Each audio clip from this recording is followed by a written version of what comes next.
Κυρίες και κύριοι, καλησπέρα σας. Καλωσορίζουμε στη συνέντευξη τύπου που ακολουθεί την Welcome to this press conference, ladies and gentlemen, following the informal Council of Environment Ministers. The Minister for Environment, Energy and Climate Change, Mr. Maniatis, who chaired the informal meeting, will inform you. And on climate change, we are going to be informed by the General Director, Mr. Just Delbeke from the Commission. Then we will be able to take any questions you may have. Minister, you have the floor. Θέλω να σας καλωσορίσω στη σημερινή συνάντηση.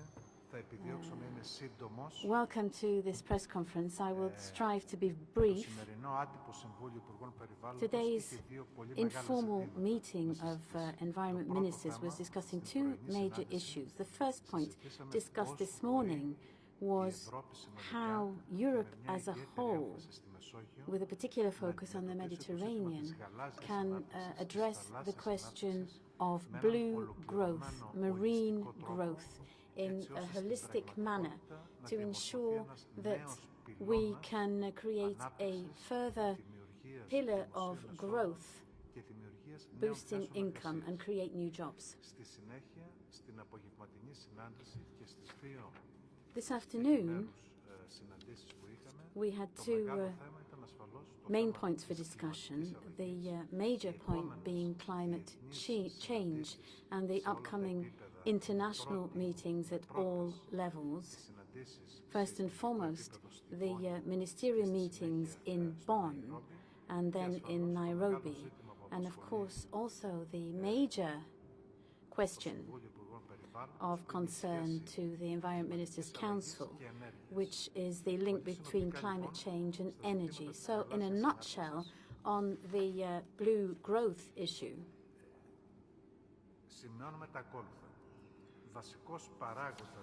we were saying that the basic underlying factor to discuss blue growth is that we have a good environmental status, which means that we cannot have blue growth unless they are managed in a balanced way and in a sustainable manner.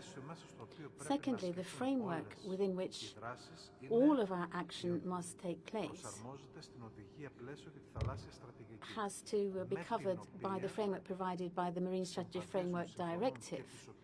And obviously, the Member States need to implement other directives as well. For example, the Water Framework Directive, the Hydrotopes Directive, also the Common Fisheries Policy, and of course the new directive on marine spatial planning, which was very recently improved in the course of our presidency. Thirdly, on questions of blue growth,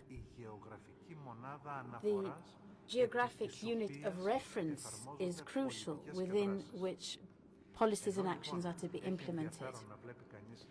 Now, yes, it's interesting to look at general level, for example, at the Adriatic, the Ionian, at the level of a given part of the sea for decisions to be taken. But very often the most important factor is that decisions should be taken on a micro scale. In other words, even within the scale of a gulf. That's the only way we can achieve effective results.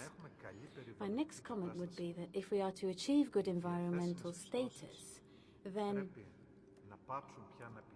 we have to stop focusing on monitoring the situation and shift more to programs and measures intended to protect and improve.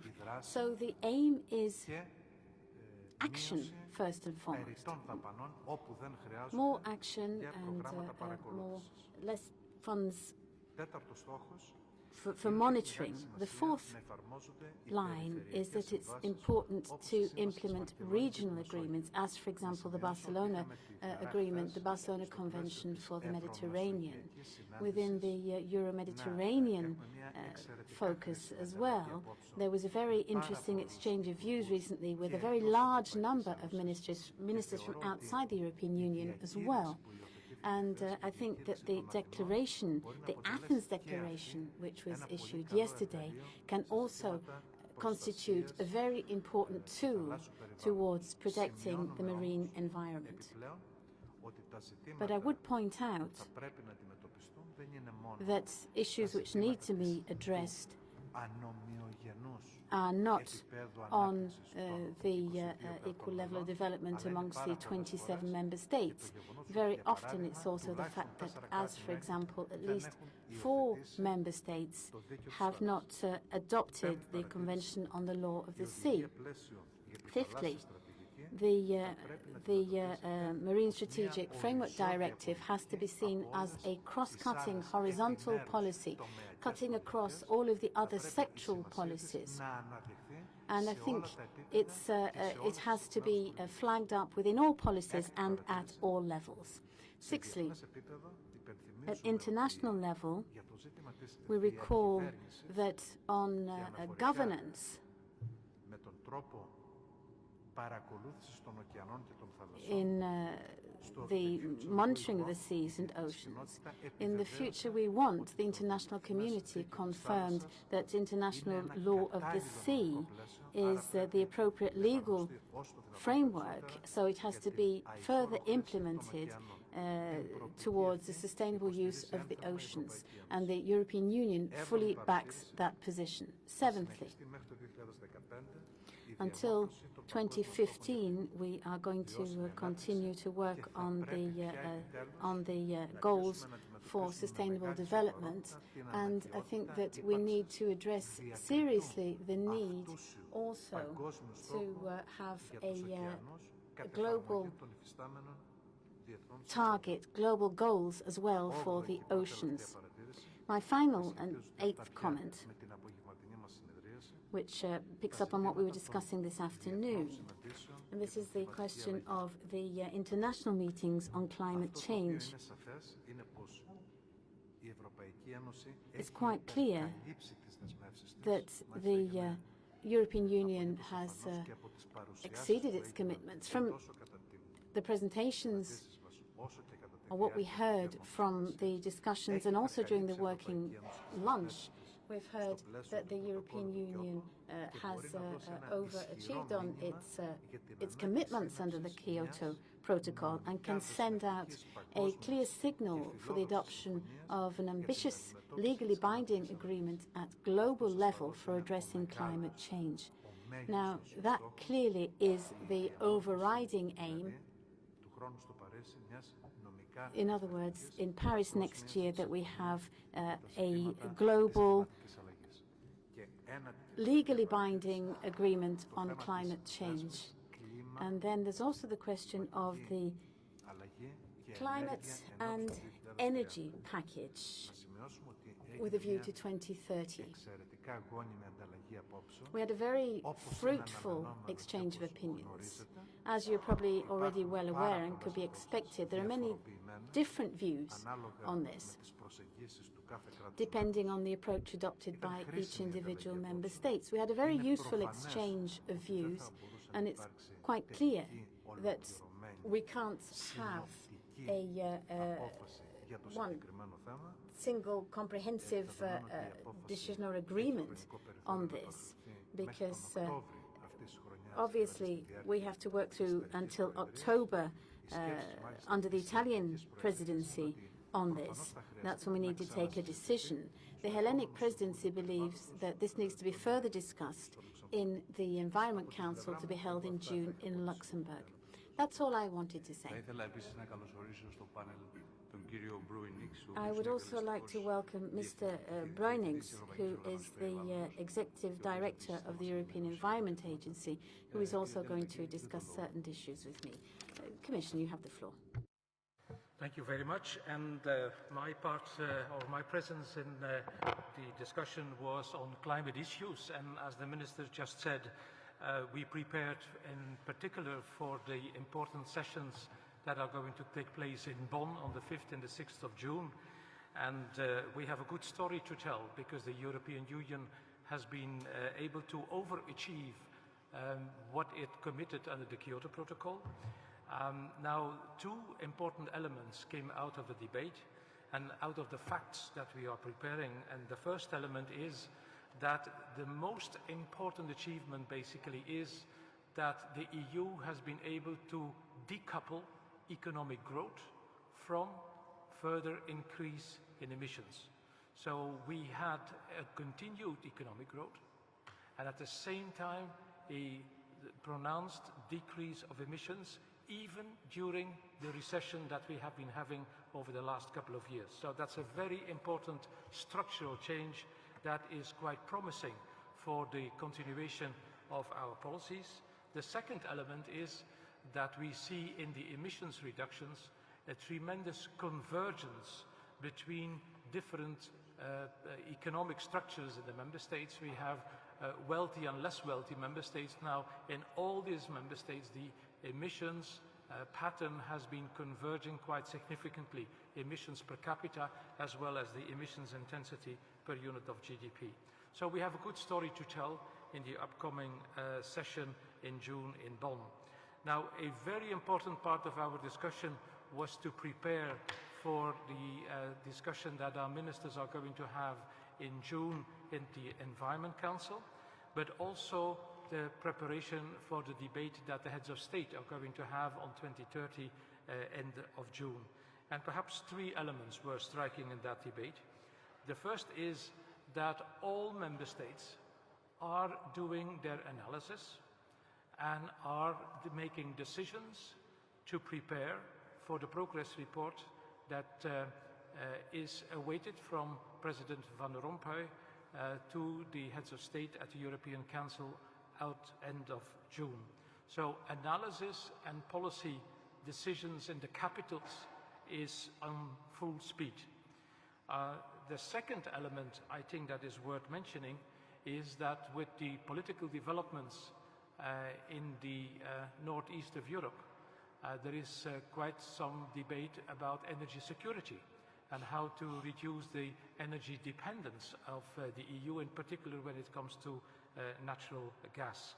I think that all underlined the compatibility between actions in the policy field to improve the energy security of the EU and at the same time to reduce greenhouse gas emissions. In particular, actions in the field of energy efficiency and in the field of renewable energy was highlighted by almost all ministers.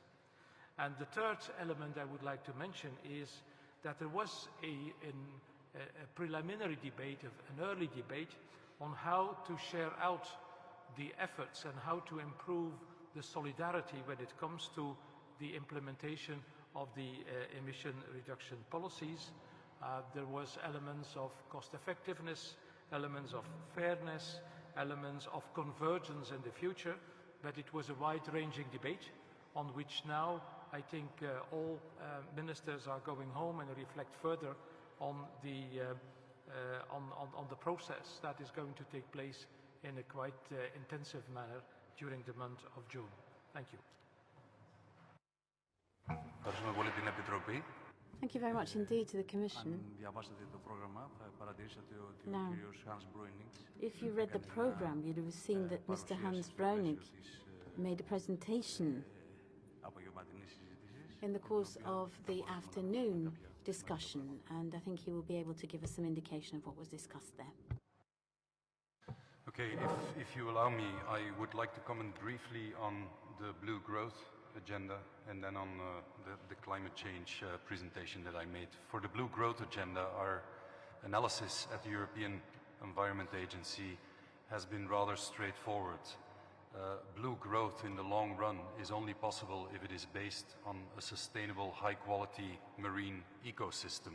And the Marine Strategy Framework Directive is the main directive on the environment side that guides policies there.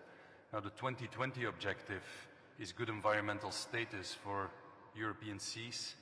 If I translate that in addition to the Mediterranean region, you have the Horizon 2020 goal of depolluting the Mediterranean. Now, our analysis demonstrates convincingly that there is quite a big gap of implementation and a rather big distance to target, which means that policy implementation will have to be improved rather seriously, and that additional measures that are focusing on land-based activities, because approximately 75 to 80% of everything that ends up as a problem in the marine environment is from land-based activities, that there should be a stronger integration with land-based environmental policies.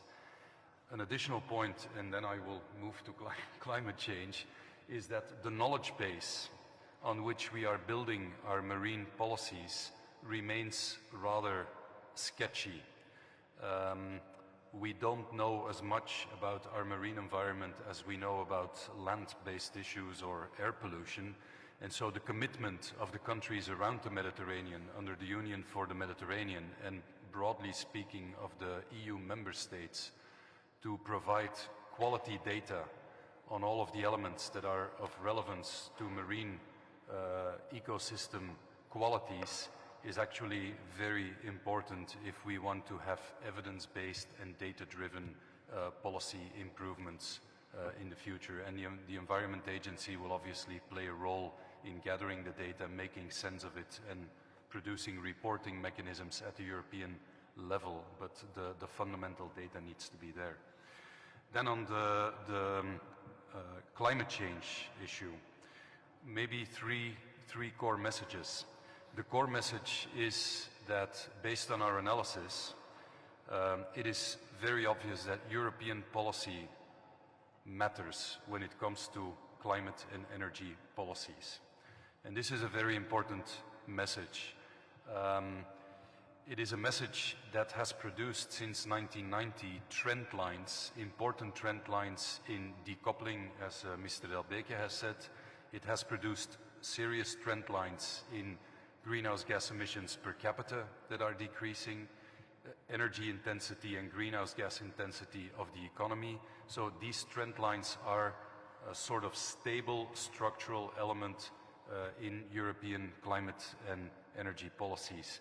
This is important because in the last several years there has been a lot of attention to the economic crisis as a main factor explaining what has happened in Europe.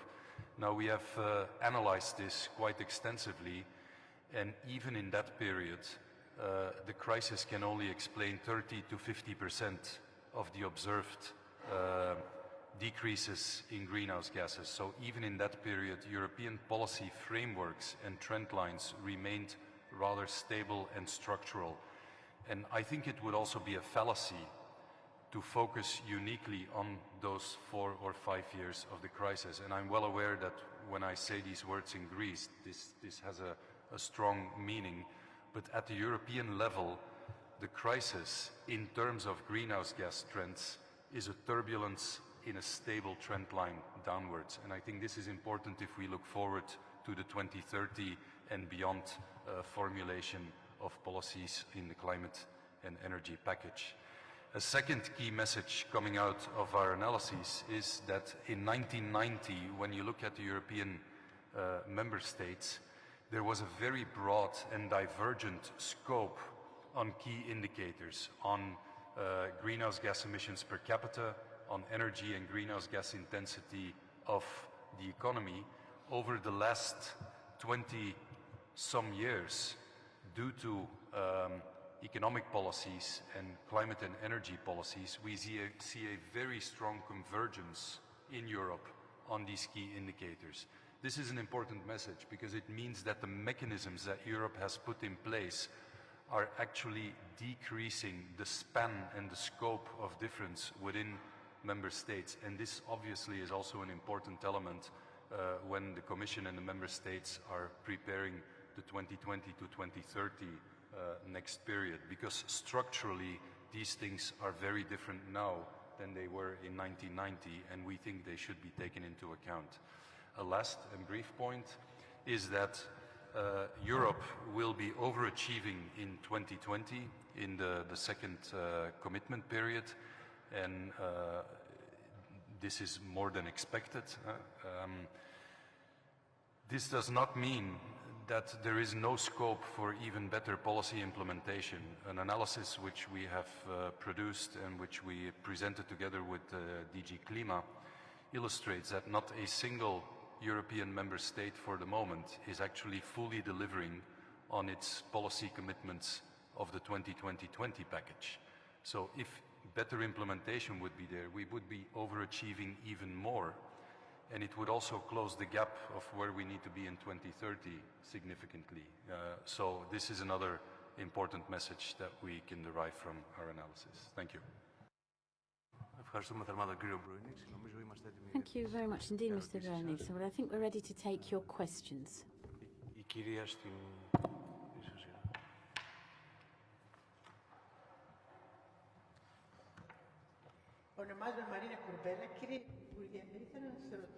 Minister, I'd like to ask about the proposed directive which has been put forward by the Commission on Maritime Spatial Planning.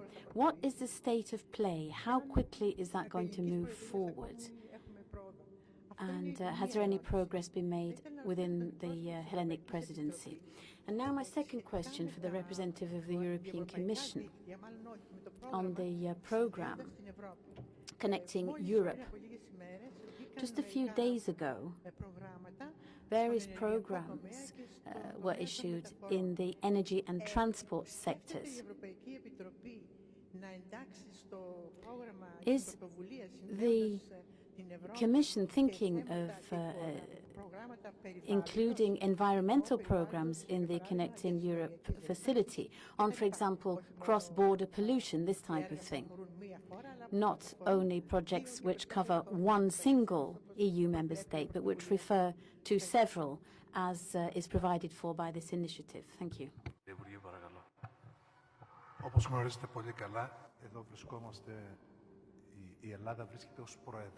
Well, as you will understand, Greece is currently holding the presidency. What I can say as the presidency is, of course, the presidency has a very positive view of the directive on maritime spatial planning. We think it's of crucial importance, both in terms of the maritime areas and definition, and also the question of actually shaping policies relating to the also coastal human activity. But this is all being studied at the current moment, so at this stage the presidency can't add anything further to this. On the Connecting Europe facility question, well, I think last year important decisions were made related to the budget of the EU, and when it comes to the Connecting Europe facility, it was decided not to incorporate installations related to cross-border anti-pollution or depolluting activities. And I think that with the recent political developments we are seeing, that within the envelopes that were attributed to energy and transport, there are ideas being circulated to do perhaps less on transport and more on energy, given the urgency of the situation. I think that the Connecting Europe, in particular on energy, is going to be squarely on the table of the heads of state when they are going to meet in June and in October, for obvious reasons, I would say. Thank you. Απλώς, αν μου επιτρέπετε, θεωρώ έχουν εξαιρετικά θετική άποψη και συμφωνίες στα συγκεκριμένα ζητήματα. Very positive agreements, I would say, very positive views on this question of the maritime spatial planning. The lady in the second row, please. And extend your politics presence. Mr. Maniatis, you mentioned yesterday's meeting with the countries around the Mediterranean. Did Libya and Israel attend the meeting, and did they sign the declaration?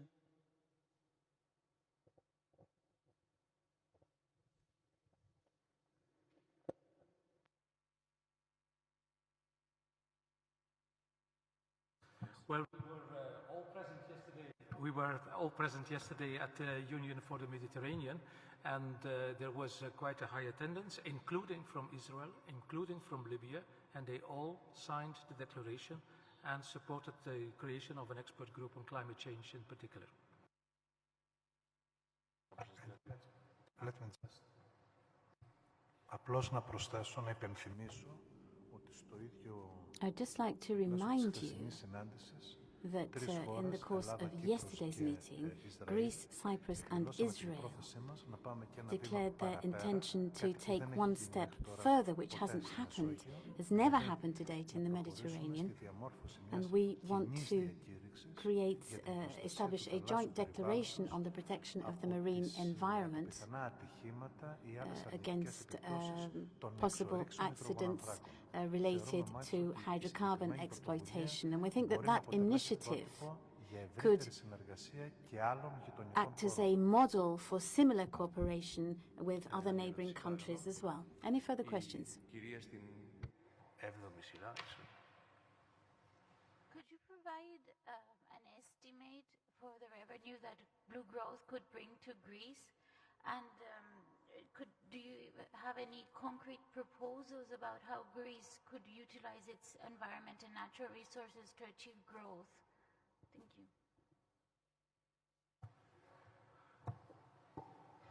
Χαίρομαι για αυτή την ερώτηση, διότι αναδεικνύει I like that question και τις προοπτικές που έχει η χώρα μας, because αλλά it και points τις to the prospects of εξελίξεις my σε συγκεκριμένα country ζητήματα. and also the shortcomings on certain points. Είχα τη δυνατότητα πριν ελάχιστες εβδομάδες A few weeks σε μια ago, μεγάλη συνάντηση in a με όλες big τις μη meeting κυβερνητικές bringing οργανώσεις της together χώρας all of the και όλους NGOs τους in my φορείς country διαχείρισης and προστατευόμενων περιοχών the management να καταθέσω authorities for the την protected πρόθεση της ελληνικής areas. κυβέρνησης We put για forward πρώτη the φορά proposal from να the προχωρήσει the στην intention εκπόνηση of μιας the Greek government πλήρους επιστημονικά τεκμηριωμένης to οικονομικής establish ανάλυσης a economic για το τι analysis with a σημαίνει scientific το technical φυσικό basis as κεφάλαιο to και what οι this οικοσυστημικές physical υπηρεσίες capital για την and εθνική our μας οικονομία. ecosystem Κάτι services που έχει γίνει actually σε provide πανευρωπαϊκό for our επίπεδο national economy. πάντα That's με το happened επίπεδο at ακρίβειας European μιας level πανευρωπαϊκής with the μελέτης. exactitude of a Θα γίνει pan-European πάρα study. πολύ σύντομα, And θα that's going to happen in the very near αναπτυχθεί, future θα here. εκπονηθεί και στην Ελλάδα έτσι ώστε We are going to τέτοιου establish είδους our ερωτήσεις analysis να μπορούν να in απαντηθούν με πολύ Greece as μεγαλύτερη well ακρίβεια. so that we can much more Αυτό το accurately οποίο όμως answer this μπορώ να type σας of πω με τα question. δεδομένα που What υπάρχουν στη διάθεση της ελληνικής I κυβέρνησης can tell you, though, with the data available to ότι the government here για in τα Greece, ζητήματα is that του περιβάλλοντος που σχετίζονται on με τη διαχείριση απορριμμάτων, environmental issues related to διαχείριση υδάτων, resource management, την προστασία water των management, φυσικών οικοτόπων the και protection της of our βιοποικιλότητας. natural Και ecosystems για ένα and μεγάλο μέρος and των δράσεων ενέργειας, κυρίως για την εξοικονόμηση ενέργειας, also on the question and biodiversity επόμενη and on the question of energy as προγραμματική well. In the next programming period, 2014 to η χώρα θα 2020, επενδύσει my πάνω country από 3 δις will be συνολικό investing a προϋπολογισμό total για of more than ζητήματα 3 περιβάλλοντος billion και πάνω από 1 δις σε in ζητήματα environmental issues and more than 1 εξοικονόμησης billion on energy Η saving εκτίμηση matters. για τη δημιουργία νέων θέσεων εργασίας Now, από τις the συγκεκριμένες estimates επενδύσεις for για το new χρονικό jobs to be διάστημα που created from those προανέφερα investments είναι for that ότι period in time I mentioned beforehand θα ξεπεράσουμε would be τις that 40.000 we will για have αυτά τα more than συγκεκριμένα θέματα που σας ανέφερα. 40,000 jobs created for those specific issues I've just mentioned. Η κυρία στην τρίτη σειρά δεξιά, παρακαλώ. Eva Krukowska, Bloomberg News. I have two questions, one to the Presidency and one to the Commission.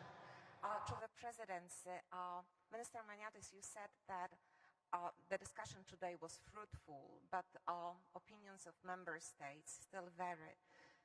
Do you expect a deal in October, or is there a risk that we could have such an agreement later on? And the question to you will be on burden sharing. Because you said that everybody is waiting for this progress report by President Van Rompuy. But is the Commission planning to come up with some sort of analysis on burden sharing? Thank you.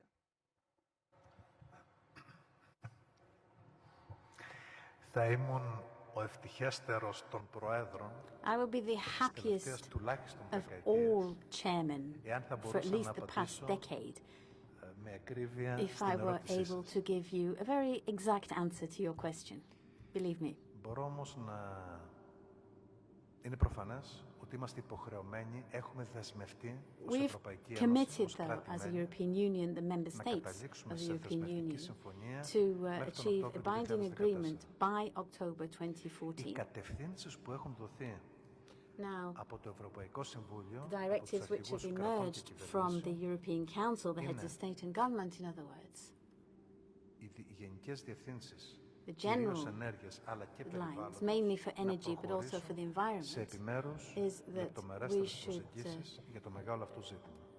approach this Πρέπει να σας πω ότι υπάρχουν, in independent, detailed αν το θέλετε, sectors. τριών κατηγοριών There κράτη-μέλη. are three groups, if you like, of Υπάρχει ασφαλώς η member κατηγορία states. των κρατών που αποδέχονται We've got those member states έτσι ως έχει which την πρόταση της Ευρωπαϊκής accept Επιτροπής. the Commission's proposal as it stands. In other words, 40% reductions in polluting emissions, 27% renewables. Σεπτέμβριο-Οκτώβριο να And αξιολογήσουμε τις September, οδηγίες October, για we will την be ενεργειακή αποδοτικότητα και την assessing εξοικονόμηση ενέργειας. energy saving, energy efficiency μια άλλη as well. κατηγορία There is κρατών another group of member που είναι states εξαιρετικά επιφυλακτική which ακόμη και have με την ύπαρξη major έστω και ενός reservations, στόχου. even with the actual existence of an objective, the Και υπάρχει μια 40%. τρίτη κατηγορία And then there's κρατών a μελών, third group of οι member οποίοι states θεωρούν ότι η πρόταση της Επιτροπής which δεν είναι feel τόσο φιλόδοξη όσο that επιβάλλουν the οι ανάγκες Commission's του πλανήτη, οι proposal ανάγκες is της not αλλαγής, οι ανάγκες as των ambitious κοινωνιών. as will be Και θα πρέπει να required πάμε by the πολύ needs πιο of our μπροστά. planet and society, that we should go much για παράδειγμα, further. I can give η you some ελληνική θέση, examples. The Greek Να position, μιλήσω τώρα όχι ως Προεδρία, and αν I'm μου speaking επιτρέπετε, απλώς not να μιλήσω as ως the Ελλάδα. the Η presidency, I'm ελληνική θέση speaking as Greece αποδέχεται now. τον στόχο του The 40% Greek μείωσης των position is that εκπομπών we accept the 40% reduction των αερίων του θερμοκηπίου. of Θεωρώ ότι πρέπει να greenhouse gas προχωρήσουμε αντί για emissions. 27% We feel σε that 30% we should be aiming at 30% εισαγωγή των ανανεώσιμων πηγών ενέργειας of στο renewable ενεργειακό sources of σύστημα. energy in the energy balance Τρίτον, rather than θεωρώ ότι δεν 27%. πρέπει να And περιμένουμε thirdly, we feel τον that we should απολογισμό not await για την αξιολόγηση the της οδηγίας ή των οδηγιών assessment of για the directive εξοικονόμηση or the ενέργειας και directives on ενεργειακή energy αποδοτικότητα. saving and Αλλά energy θα πρέπει από τώρα να efficiency. δεσμευτούμε But we should now, as of now, για be εξοικονόμηση ενέργειας committing έως το to 2030 energy savings through to 2030, talking about 30% και επιπλέον η χώρα savings μας there. έχει θέσει δύο ακόμη στόχους. And my Τέταρτος country στόχος. as well has established a fourth, Εφαρμογή Goal. έξυπνων μετρητών, έξυπνων συστημάτων and that's to have smart systems, μέτρησης της κατανάλωσης intelligent ηλεκτρικής ενέργειας energy στο σύνολο consumption των Ελλήνων systems καταναλωτών, smart meters. introduced for all Και πέμπτος Greek στόχος, consumers, the smart meters. And άρση fifthly, της ηλεκτρικής απομόνωσης όλων we των want to νησιών put της an end Ελλάδας, to the δηλαδή electrical isolation of all of our Greek islands. In other words, by 2030, all of our island groups, all of the islands in the country, should be connected to electricity cables within the grid of the country. κατηγορία των χωρών που θέλουν Greece is in the third group, in other words, though that group of countries which want to be more ambitious. Και κλείνω με αυτό. But to conclude, Είναι my ότι θα own πρέπει position η on this Ευρωπαϊκή Ένωση is that the European Union να είναι φιλόδοξη στα ζητήματα της should be κλιματικής αλλαγής. ambitious when Λαμβάνοντας πάντα discussing υπόψη climate ασφαλώς change. Obviously, και την always ανταγωνιστικότητα taking της account βιομηχανίας of the και το κόστος competitiveness of ενέργειας European στα industry νοικοκυριά και and ιδιαίτερα the τα cost of νοικοκυριά energy to μεσαίου our και χαμηλού households, εισοδήματος. particularly Όμως medium συνυπολογίζοντας and low income πάντα households. τις But we θετικές always have to take account των also δράσεων of the positive αειφορίας, spill-out of the πράσινης οικονομίας ή γαλάζιας green οικονομίας and blue στο economy σύνολο and των εθνικών sustainable οικονομιών, development θεωρούμε actions for the whole of the ότι είναι economy. μονόδρομος And για as την such, Ευρώπη, we feel that είναι this is μονόδρομος a για τα one-way κράτη-μέλη street for να Europe, διατηρήσουμε one-way την street πρωτοπορία μας for the στα member ζητήματα states as well, to continue των δράσεων on the κατά path της we've κλιματικής chosen αλλαγής, with γιατί these μόνο έτσι actions in combating μπορεί climate να change, υπάρχει ένα because only βιώσιμο in that way μοντέλο can we ανάπτυξης μιας have a Ευρώπης sustainable που θέλει να model of ξεπεράσει την growth, οικονομική a Europe which wants to emerge from this economic crisis and wants to bravely and effectively, I would say, address the major problems which exist, not only the environmental ones, but the economic problems which it's facing as well. Thank you very much. Well, on the question on what the Commission is going to contribute on the process, you know there is a roadmap that was agreed between the Council and the Commission, and we are now deepening the factual analysis.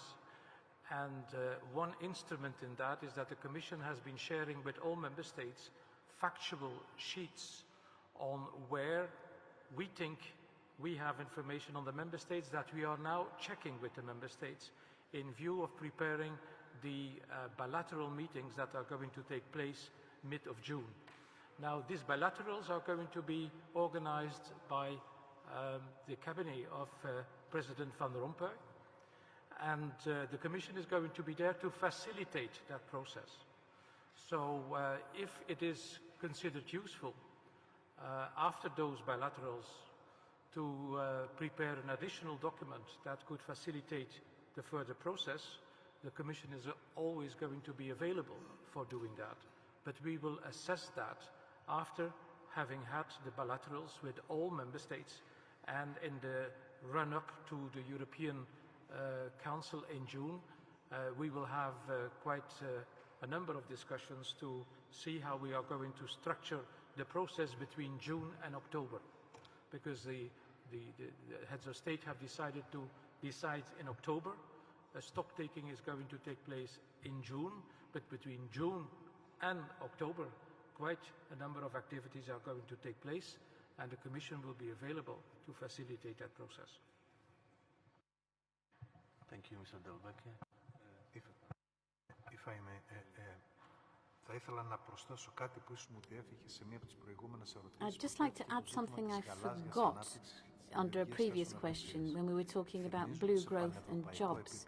At pan-European level, the new holistic approach to blue growth, well, there have been two assessments produced there.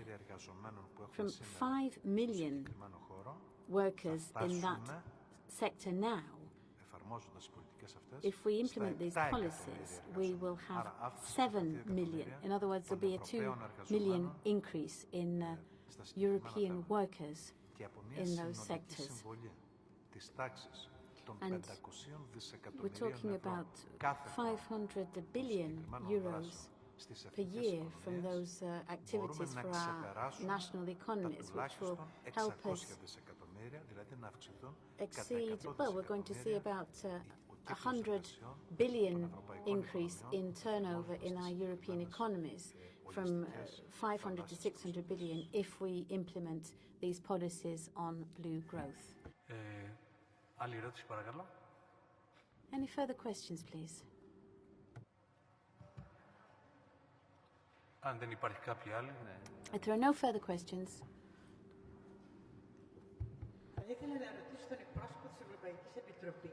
for the representative of the European Commission, it's quite clear that we've got sun, we've got a wealth of renewable energy here in Greece, which is not being exploited yet.